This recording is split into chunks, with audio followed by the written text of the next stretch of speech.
Detskiy vitaminlarimiz magniy, plus B6 bolani asabini tinchlantiradi, kun davomida yaxshi kayfiyatda yurishiga yordam beradi, injiqliklarni ketkazadi va uyqusini yaxshilaydi.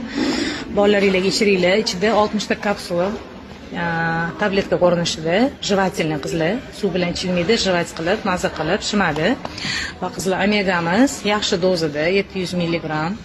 7 yoshdan boshlab bolalarga xotirani mustahkamlash uchun, miya faoliyatini yaxshilash uchun va eslab qolish qobiliyatini oshirish uchun ichiriladi. Foydali yog', ko'z nuri uchun ham juda ham foydali.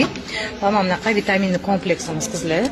O'zim ham bilasizlar, bolalar kichkinamga doimiy tarzda beraman. Bog'chaga ketish oldidan vitaminlarni ichirib, kechqurun magniylarni ichirib yotqizaman. Bu vitaminli kompleks tarkibida 11 xil vitamin bor qizlar va 3 xil mineral bor. Sink, selen, yod bor. Bolani immunitetini ko'taradi, ishtahasini yaxshilaydi, bo'yini va aqlini o'stirib beradi. Narxlari ham qimmat narxda chiqmagan qizlar. Lichkamga yozsanglar yozib